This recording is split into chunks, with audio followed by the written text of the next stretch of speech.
Hi, everyone. Welcome to Dr. MC's Self-Care Cabaret podcast. I'm Teresa Melito-Conners, a doctoral-level educational administrator and mental health practitioner focused on helping you, our world's helpers. As you may have heard, the last couple of months have completely kicked my butt. A flu that turned into asthmatic bronchitis, coupled with what I now know are gallstones/gallbladder attacks, has made this holiday season not so merry and bright. This is just a friendly reminder to take care of yourself. You must. You have to listen to your body. Sometimes that means you have to rest, you have to say no, and you have to cancel plans. In hindsight, I know I was doing too much. The fall and early winter brought personal challenges for loved ones, the stress of 2 jobs, the chaos of a new school year, and just life. I will share more as I work through the healing process, but for now and for today, I'm thrilled to release the last of our summer Instagram Live conversations with the fabulous Bree Campos. You may recall Bree from a previous podcast episode. In this conversation, we chat about the realities of body grief and that process, fashion for plus-size folks, and accessibility. It's not to be missed. Enjoy our conversation.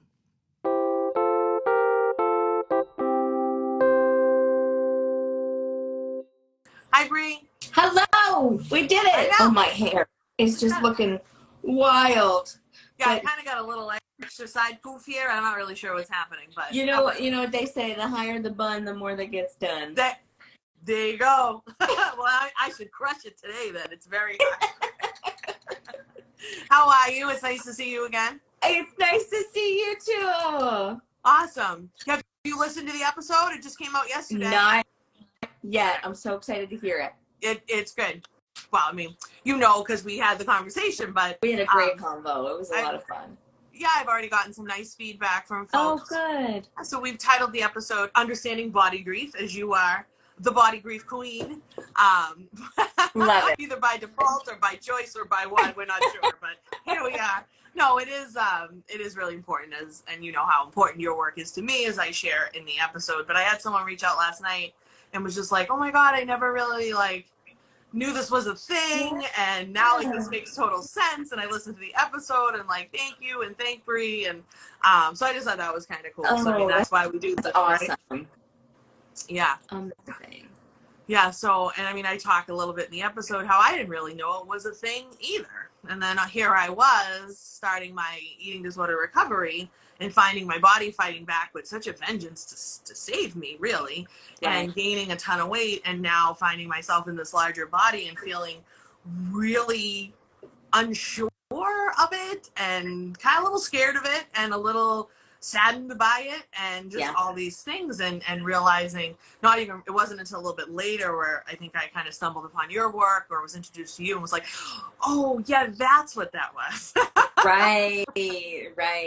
And I also think too, a lot of times in that initial process, it's oh, okay, I did it. And then a couple months later, then you're like, wait a second, now I found something new that I'm grieving. You're like, wait a second, I thought I already did this. And I think that's why, I identify body image work as an archaeological dig, because there's always something that we can continue to work on. We will never arrive until we take our last breath. Mm-hmm. We will always be in progress, and we will always continue to learn about ourselves. And, as long as we're here, as long as we're living, I wanted life to not, be spent beating up my body. And same for my clients, and I'm sure you experience for yourself and for your clients as well. Yeah. And to finally, I think you highlight a great point of just the ebb and flow.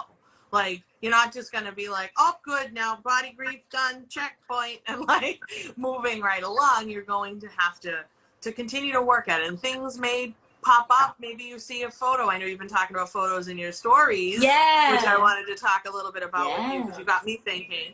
But, maybe you see a picture, or I don't know, something, you find an article of clothing that you used to be able to wear that doesn't wear, or you buy something that doesn't fit and it should have fit, or so many things. And then those little voices or those little things that body grief can kind of creep back up. Yeah. And I think, so I was talking about picture grief in my stories, and then total ADHD move, completely forgot to finish the stories. I thought it was a great cliffhanger. I was like, oh, I get to run a session. And then I was like, oh, I don't think I finished that story yesterday. So I'll be doing that today. But what I did in my stories was I asked folks, I was like, if you are struggling with picture grief, whether that be you're seeing a photo of yourself in your current body and it upsets you, or seeing yourself in a smaller body and missing that version of your body, what I want you to do is take out a piece of paper, take out your notes on your section of your phone, and I want you to ask yourself the question, what is the story that I'm telling myself about my body? Like, why does this suck so much? Why does this grieve me so much? And what that's going to do is it's actually going to highlight the underlying root, right? That root issue. Because seeing a picture of yourself on the surface is just on the surface, right? So if you think about dirt, right? That's a surface level issue. When we identify the thought underneath that, that's where we're getting to the underlying fear. And then what I'll be able to do today is I'll show folks how you go from finding that underlying fear to what is the core belief. Because what I can find for most people is that they'll find that the core belief doesn't even align with the values they want to live by. So for example, let's say I look at a photo of myself and I've noticed myself getting bigger. And the story I'm telling myself is, being in a bigger body, people are going to think that I have let myself go. If I were to identify the core belief, if that's true, if people think that I let myself go, what this says about me is that I failed, that this was a personal failure. This is where it comes back to values. And I really encourage folks to take their Enneagram, or if you know what your top 3 values are, because it's going to be different for every person. But from the folks that already had submitted questions or submitted responses, it was, I'm going to be seen as a failure. I look disgusting. I'm not desirable. And that's when we have to say, well, wait, does this thought really align with how I love, how I view other people, how I see other people? And if it is, but it's not how you want to, then how do we start creating shifts to start looking and loving and living out a way of life that's value aligned and not what we've just always done? Yeah, you got me thinking. I think one of the things you put up in your stories, and this was just last night, so they're still up there if folks haven't seen it, but it was like which picture is more kind of, I guess, triggering, or what brings up activating more yeah like the pictures maybe where you're in a thinner body, or the pictures where you're in a larger body. And I thought about that because I really didn't, being in a larger body is somewhat new for me since healing, because I used to fight it and restrict and do all the terrible bad things when I was really sick. And I would do yo-yo things, but to be in this size body that I am in, it has been relatively recent over the last 5 to 7 years since I've been kind of healing, maybe closer to 8 at this point. But I thought about that. I'm like, which ones? So I have a lot of pictures from before, and I don't know, I think in some ways those bother me more because I know how sick I was, and I know what I was doing to maintain that, or try to maintain it. And so I think those almost make me sad. But then also it's like, yeah, but how far I've come is like so cool. So we can do this right now, actually, if you'd like. Okay. Right? Okay, so seeing photos of your smaller body and feeling sadness, the story that comes up for you, the story you're telling yourself is what? Yeah, well, I think in some ways there still is like a mourning over the loss of a smaller body. I think the voices are much lower and less than they used to be, but they still percolate. They still show up. So I think the story maybe, I don't know, I know better now. If you had asked me this question 7 years ago, I'd have been like, that was a better body. That was healthier. That's the trap. Yeah. That's the trap, is because we think, well, I should know better. But there's still old information that we're like, we are rejecting that. We can't do that unless we call it out into the light and be like, whoa, that thought doesn't align with the values that I believe now. And that's how I think a lot of people stay stuck, is because they're like, but I don't believe that anymore, or I don't want to believe that anymore, but it's still coming up. And so then we would go into, well, how do we create a reframe when we see that smaller body version of ourselves? And so for me, when I see a smaller body version of myself, and this doesn't happen anymore, because I've done this work, I have said, when we know better, we do better, Maya Angelou, right? That I was so sick at the time and I didn't even know. Right. And so people were complimenting a very sick body, a very sick person, all for thinness. And if I, in my current state, like I wouldn't comment on anybody's body, but if I was concerned for someone's health from like that perspective, because a lot of people do it only when people gain weight, but never when somebody's losing weight. Unless it gets to that like real extreme, right. Which is the stereotypical, which isn't like even how most bodies look when they're really sick, which is ridiculous. 6%. Mm-hmm. 6% of folks with anorexia are in a smaller body. Yep. So if I were betting, I would not take those odds. 6% is very small. But if I was really concerned, I would have just said like, hey, how are you doing? What's going on? Yeah. How can I support you? Yeah. I'll give you a quick story. I just shared this on a podcast episode I was a guest on.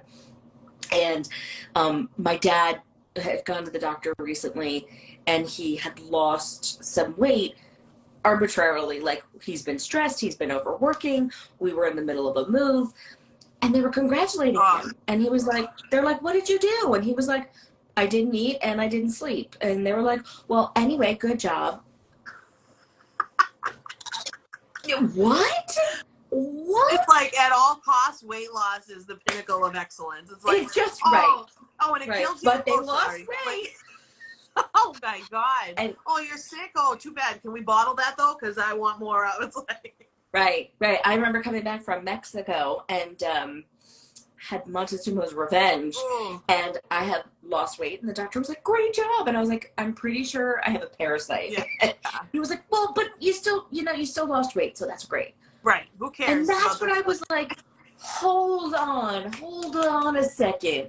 You mean to tell me that you're going to celebrate the fact that I might have a parasite? Right. Just because I'm in a smaller body. That's when I started to realize, you know what? People don't really care about my health. No. They care about my fitness. Right. 100%. And kind of one of my last ditch efforts to actually get to work with Anna Sweeney as my eating disorder dietitian when I started healing was I needed to get a referral from my PCP. I had this new PCP. This guy had never met me before. I show up and the nurse practitioner is there. And I start telling her, I knew what I was doing was bad. Like, I knew why I was doing it, but I knew the behaviors that I was doing. I knew I needed help. And I tell her all the things, like all of them. And in attempts to lose weight. But because I still wasn't like stereotypically skinny or anorexic looking, I guess, she was like, she looks at me and she goes, oh, wow, you're doing all those things and you still can't just lose the weight? I was so mad at that moment. I was just like, I'm like, but I need help. Like, these things are not okay. And then she says to me, it's too bad you can't get like fat burning pills or something. I'm like, lady, I'm telling you how I'm abusing laxatives, how I'm over exercising, how I'm restricting to the point of like as little as I could get away with eating and banning foods and all. And that's your answer? Too bad I can't take fat burning pills? Oh my God. I think back to that woman and I think, God, how many other people did she talk to? And what else? How many other people was she saying that stuff? And then I got mad. And I was like, okay, you're not hearing me. I don't even know what this is right now. I really just need this referral because this is what I need. Then they wanted me to go to some fat clinic that they have. And I'm like, no, I was talking to Anna like on the other, and it was like, that's not even a thing. I've never even heard of this place. So I'm like, I ended up switching PCPs to somebody else who like my mom had gone to, who I knew whatever. Ended up doing this whole big thing just so I could get a letter so I could get my insurance to pay for me to get the help that I knew I needed. So I think about all those steps I had to do and the privilege that I was able to even access that. And like, what about somebody else that like didn't know to do those steps or couldn't think to do those steps, or then heard this woman fat burning pills and was like, okay, let me try that. And then, It's truly enraging. And when, you know, like I know for myself of like, you know, thinking back to, you know, 5 years ago when I was still, you know, on the helm of diet culture, of just how much brain space and emotional space I have now that I'm not obsessed with trying to change my body. And I don't think anyone could have told me, like there was nobody would have been able to convince me that not trying to change my body size was going to actually give me the freedom that I had been hoping for. Right. And it's still hard. Like it still sucks sometimes. Like, you know, even just for an example, I'm like currently just kind of sitting in the suck of like finding clothes that I love. And there's sometimes where it's like, I make out like a bandit and I'm like, yes, I got a good, but there's like times where I'm like, I have a specific idea in mind and I can't find it. I can't find it. And that sucks. I'm grieved by that. But what doesn't happen anymore is I no longer internalize this grief as I did this. Right. I caused this. And instead of, I'm just allowed to be frustrated that there isn't accessibility for that. Hey friends, we've got some exciting news for our podcast listeners. Are you ready to take self-care and body positivity to a whole new level? We're thrilled to announce the grand opening of the Self-Care Cabaret Shop. And here's what sets us apart.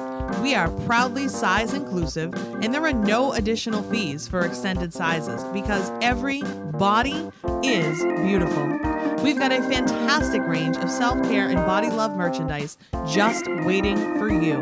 From cozy sweatshirts and stylish tees to empowering accessories, perfect for showing off your confidence and self-love.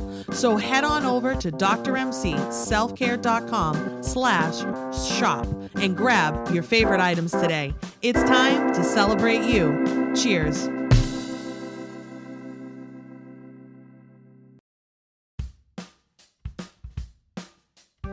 Did you hear the news about our exciting new offering from the Self-Care Cabaret?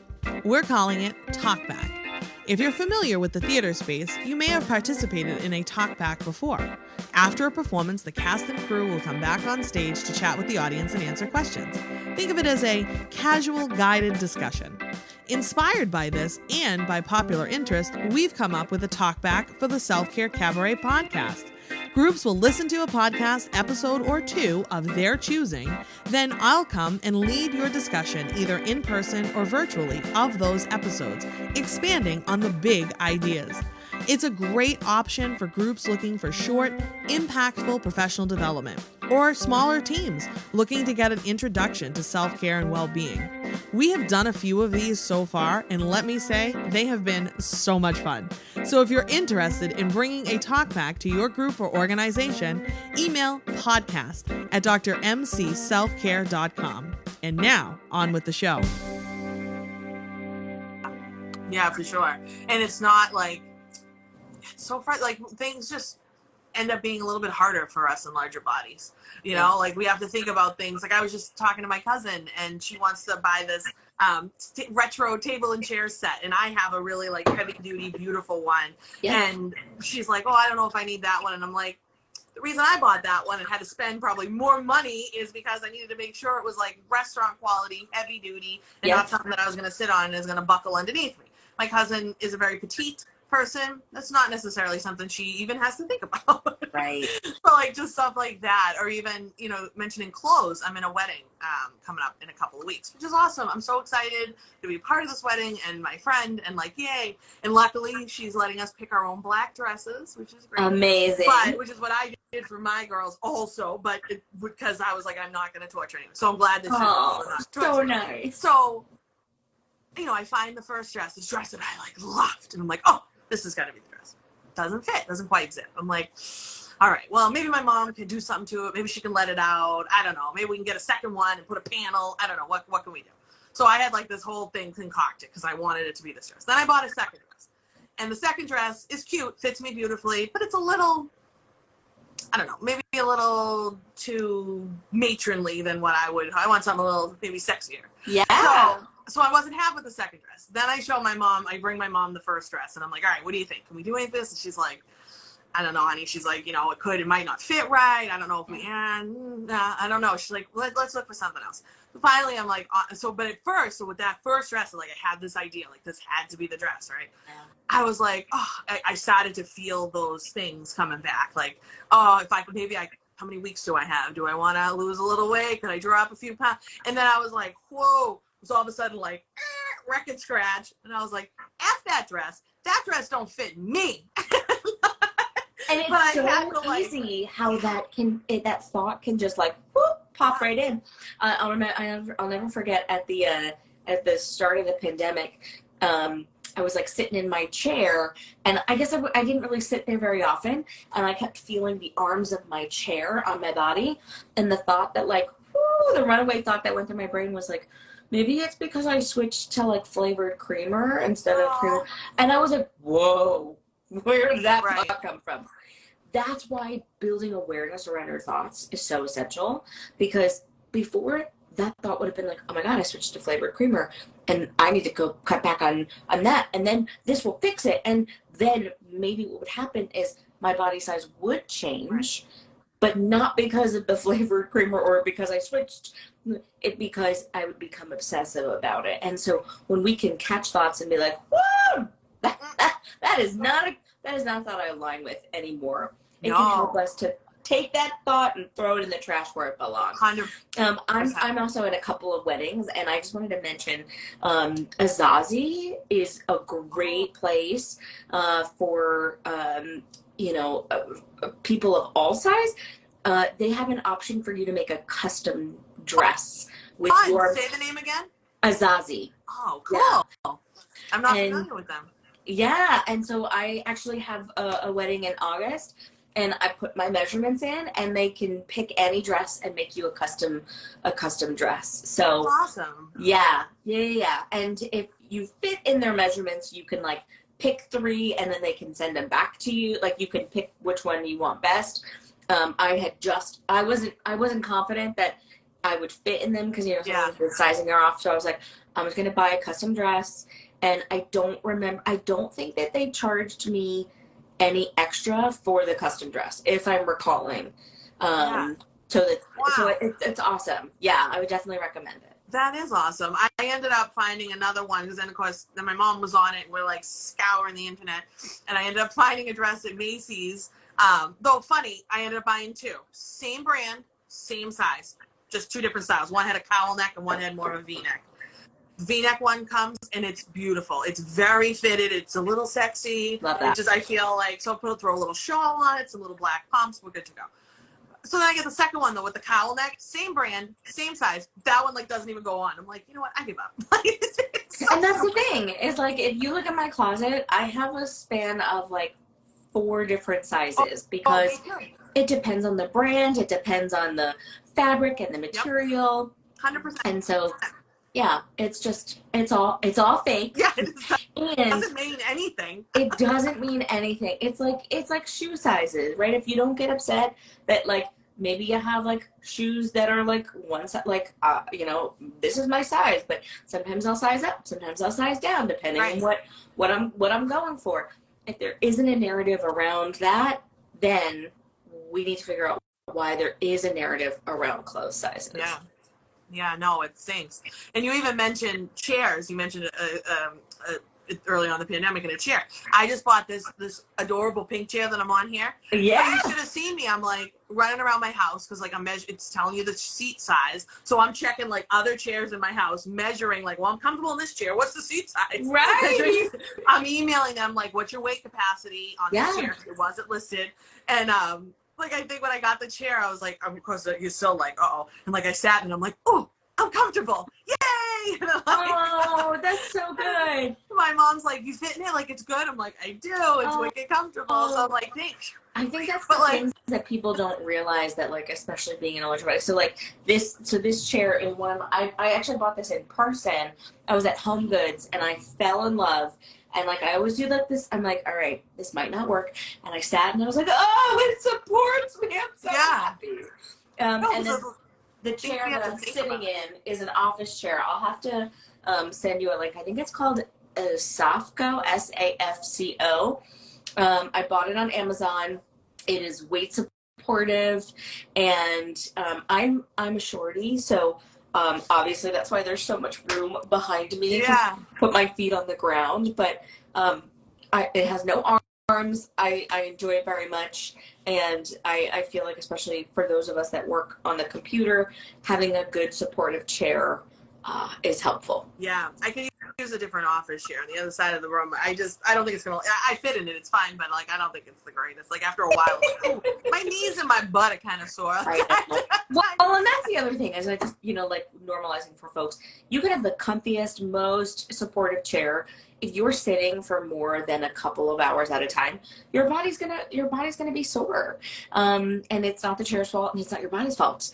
One of my my PT, Danny Shapiro, he was on my podcast. We have an episode called Body Pain is Not Punishment. And what he says is, what if you could see body pain as your body communicating to you in the only way it knows how? And it was such a beautiful reframe for me of like, when my body is feeling pain, it is not, what did I do wrong? Right. It's, hey girl, we're going to need you to stretch, or, we're going to need you to stand up and, take a load off, and, like what is it communicating to you? And I think that reframe has been so powerful and so impactful for me, that I always share it with all of my clients, that, body pain is not punishment. All size bodies experience pain. Absolutely. I like that. And it's funny you said that. So one of my big themes for the summer has been reclaiming space. I think we talked about our shared theater histories and dancing and singing and acting and all that good stuff. But I think you were primarily a singer, right? First, and I'm primarily. I would say an actor first, singer second. Okay, and then dancer third. Oh, dancer pretend, but yes. So I would identify dancer first, then singer, then actor. So anyway, I've decided I want to dance ballet again. I want to be on point. Oh, I love that. Oh, I saw your shoes on. Yeah, so I've been working on it, but I also know that I'm like, okay, in a larger body, I know I need to be careful. I don't want to hurt myself. So I've been doing my bar exercises, getting myself ready. Point shoes are custom orders, so they're going to be another couple weeks before they show up. So that's kind of been what I've been working on. But I do notice, like, I get like a little twinge sometimes in my ankle, and I think it's my ankle being like, hey girl, hey, do them releves, because we got big stuff coming, and you gotta be careful. Yeah. And what I'll say too is that, like, I think that, like, it's so easy for us to fall into the trap of, oh no, I'm feeling pain, and my body is wrong. I'll tell you, I mean, I didn't realize this was going to be let's talk about the best products for plus size people. I recently collaborated with Big Fig, the mattress. Oh, and there's a link in my bio. I 10 out of 10 recommend not only the mattress, but the frame. Cool. And one of the things that the adjustable frame does is it raises your feet up, and like you can adjust this. Yeah. And so having my feet raised at night has significantly impacted my back pain. Yep. I do not wake up with back pain like I used to, which I always contributed to just my size. And now I'm realizing, no, it's because of gravity and how I'm sleeping at night. And so I think you're supposed to sleep with like a pillow under your legs. I would never do it, or I would wake up and the pillow would be gone. I'd be like, I don't know what happened. So the fact that the bed is just automatically raised has significantly impacted my low back pain. And so it's that same thought of, if you're experiencing body pain, right? And that automatic thought is, uh-oh, what did I do? Right. As opposed to, ooh, information, right? Yep. Information, my back is hurting. I wonder what could be contributing to it. Versus, my back is hurting. It must be because I live in a larger body. Right. Yeah, exactly. Or I'm not doing this. There's something's wrong with me. That's why this is happening. Yeah, for sure. And it's funny you mentioned that. My husband and I, when we bought our house 7 years ago, so at this point, one of the things, I used to have wicked bad back pain, and I was in a smaller body and had like a traditional bed, actually. So now we actually bought one. It's not the brand you were talking about, but it does do we can do the feet up or the head up. We always sleep with the head up a little bit. And when sometimes, like, if my back is bothering me, and even that helps. I'll sleep with a V. Yeah. Absolutely. And like, or if my husband's like, his knees or feet are bothering him, he's like, oh, can we put the feet up or whatever? And it makes a big difference. Yeah. Big difference.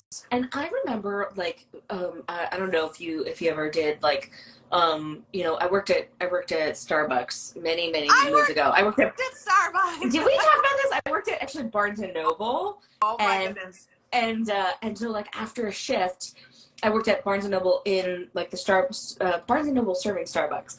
I used to come home and lay with my feet up in the air because it would help the circulation. Right. And I wouldn't have, like, I didn't normally need to do that. I was younger at the time, but being on my feet all day, I needed to do that for my body. I'm older now, so I maybe wouldn't think that I need to do it, right. But yeah. Or stretching every day. I never had to wake up and stretch every day. Yeah. Now I do. Oh, good for you. So good. Yeah. I don't know if we talked about Starbucks, but that's actually where I met my husband about 15 years ago. I know. He actually he used to work at a Barnes & Noble cafe here in Saugus, Massachusetts, and that's where he got started, but then he transferred we're in Saugus, Mass, on Route 1 North. It was a drive-through location. It was a brand new store, and then I show up, and then he was actually my learning coach. Oh, but that's so cute. Barnes & Nobles is so different. Like, it's such a different environment than Starbucks because I've worked at both. And like Starbucks, I mean, Barnes & Noble, we were just chill. Like, it just wasn't the same as like people who are like, when you work at Barnes & Noble, it's people who are coming for books and then, oh yeah, let me get coffee. Yeah. Whereas people who are coming for their coffee, they are dangerous people. They can be. They can be for sure. Oh my God. Yeah, I did it for actually the girl that were both in the wedding. She was a fellow partner also. Oh my gosh. They do one thing well, and it's creating and fostering some really good community for sure. In that green apron community, we're strong. You're wrong. For sure. Oh, it's so exciting. Sure. And I told you the offer still stands if you make your way up to Massachusetts for a pool day. I will take you up on that. It's my goodness. Hot and humid. I would love that. Yeah. And when what do you call these sessions? Like these, like something cabaret? The self-care cabaret. Self-care cabaret. I want to sing with you. I feel like that would be so fun. We could do that. We can do some karaoke. It'll be fun. Oh my goodness. Well, thank you. And folks, if you want to hear more of me and Bree, listen to the podcast episode. It's linked in my bio. I'm sure Bree can share the link as well. Bi-weekly podcast. Bree's the most recent episode. We talk about body grief, self-care, health at every size. I think we touched upon intuitive eating. Then I think we went on a little theater tirade. I don't know. All sorts of things we talked about. And you had some really great, beautiful things. You talk about kind of your steps for understanding body grief a little bit, and talk about thinking about your body. Like, what would you do? What would you want to do if you didn't feel like your body was holding you back, which I just thought was so beautiful. And so folks should definitely listen to that episode. And if they're not following me already, they should follow me because I talk about self-care and well-being and healing and all the things that kind of go into functioning in life and reducing stress and all that stuff. So I'd love to have some folks follow me as well. And Bree, I love the work that you do. Thank you. Oh, right back at you, my friend. I really appreciate this, and I really appreciate being on the podcast. It was so fun. Awesome. Thank you so much. Well, I'll let you get back to your busy day, and I'll talk to you soon. Bye. Sounds good. Bye, everyone.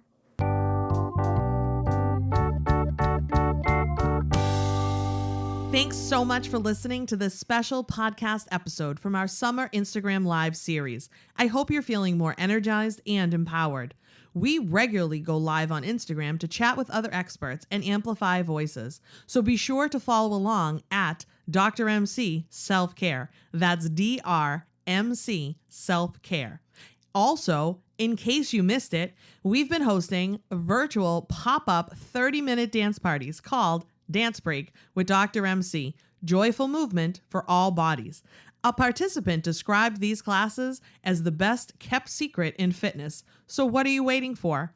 They happen at 4 p.m. Eastern Standard Time. All low impact movement, but high in fun.